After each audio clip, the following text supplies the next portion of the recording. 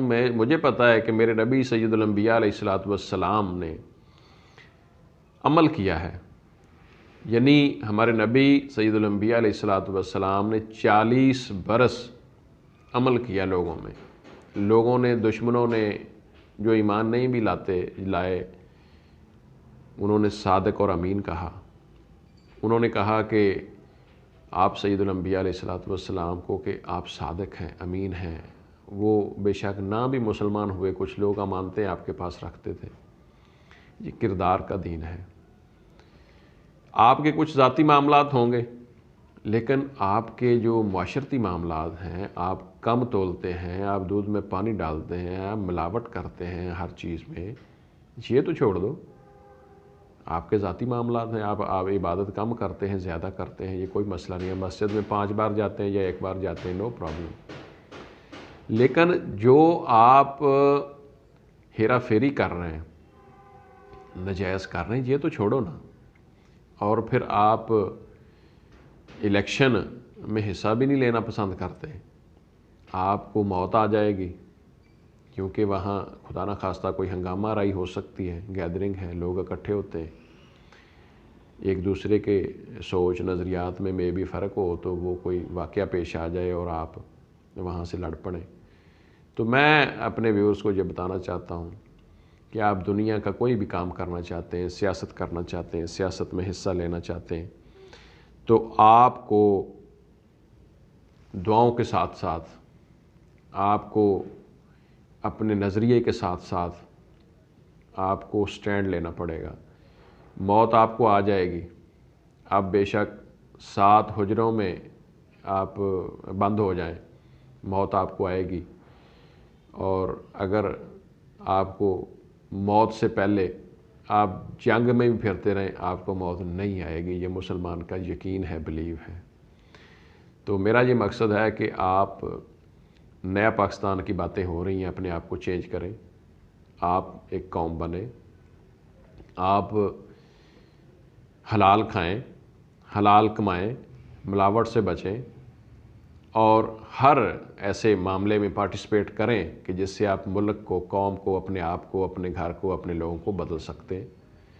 یہ نہیں کہ آپ کہیں جی نہ تو میں اپنے کسی بھی ایسے کام میں حصہ نہیں لوں گا جس سے یہ قوم بنے، جس سے یہ معاشرے میں چینج آئے، جس سے یہ ملک میں چینج آئے، جس سے یہ حکومت میں چینج آئے، لیکن چینج میں چاہتا ہوں۔ پاکستانیوں، آپ کے اوپر کوئی فرشتہ نہیں آئے گا حکومت کرنے، میری یہ بات لکھ لیں، جو بھی آپ کے پاس کاغذ پینسل ہے اس سے لکھ لیں، آپ کے اوپر کوئی فرشتہ نہیں آئے گا، اپنے آپ کو آپ نے چینج کرنا ہے، اور یہ وقت آ گیا ہے۔ جن کی سوچ ہے کہ مریم بی بی حکومت کر لے گی، آپ نے دیکھ لیا ہے کہ وہ ان کے بی بی سی کو انہوں نے بیان دے دیا ہے کہ ہماری فوج سے بات ہو، یہ بوٹ چاٹ لوگ ہیں، یہ پیپل پارٹی والے ہو گئے، چھوڑ دو ان کو، خود آگے آؤ، جو بندہ ملک کے لیے کام کرتا ہے اس کے ساتھ ملو۔ اگر آپ پی ٹی آئی سے تعلق رکھتے ہیں تو عمران خان کو اچھا سمجھتے ہیں، ان سے آپ کریں۔ لیکن یہ جو لوگ ہیں، ان کے تو بڑوں نے جو ملک کو تباہ و برباد کیا ہے، لوٹا ہے، جو بھی آپ کے سامنے ہے، اگر آپ نے بھی ان سے امید لگا رکھی ہے تو آپ کی مرضی ہے، آپ کا نظریہ ہے۔ لیکن میں اپنی قوم سے یہ کہنا پسند کرتا ہوں کہ انقلاب کبھی بھی سبز نہیں ہوتا۔ پچھلے کچھ سالوں میں سبز انقلاب کی بات ہو رہی تھی، انقلاب سبز نہیں ہوتا، انقلاب ریڈ ہوتا ہے۔ لیکن میں یہ کہتا ہوں کہ ایسے انقلاب کو نہ سوچیں جس کے اوپر بہت زیادہ مرنا لڑنا پڑے۔ آپ اپنی سیاست اور اپنے نظریے کو ایک جگہ رکھیں، درست رکھیں، اور محنت کریں، کوشش کریں، اور سٹینڈ لیں۔ موت سے نہ ڈریں، موت آ جائے گی، موت آنی ہے، لیکن اس وقت آنی ہے جب اس کا وقت ہوگا۔ تو امریکن صدر کو دیکھیں کہ وہ بندہ یہ کہہ سکتا تھا کہ میں تو اب اس عمر میں ہوں، مجھے کیا پڑی ہے کہ میں ملک کے لیے کام کروں۔ تو یہ ایک جذبہ تھا اس کا، اس نے کوشش کی، اس نے اپنے آپ کو یہ ثابت کیا۔ 78 برس کی عمر میں وہ آنے والے چند مہینوں میں حلف اٹھائے گا۔ یہ ہوتی ہے کوشش، یہ ہوتی ہے محنت۔ 50 برس اس بندے نے، جو بائیڈن نے، محنت کی ہے۔ تو میں پاکستانیوں کو اجازت چاہوں گا اور یہ کہوں گا کہ آپ محنت کریں، کوشش کریں، انقلاب لائیں، تبدیلی لائیں، اپنے آپ کو تبدیل کریں۔ اللہ حافظ۔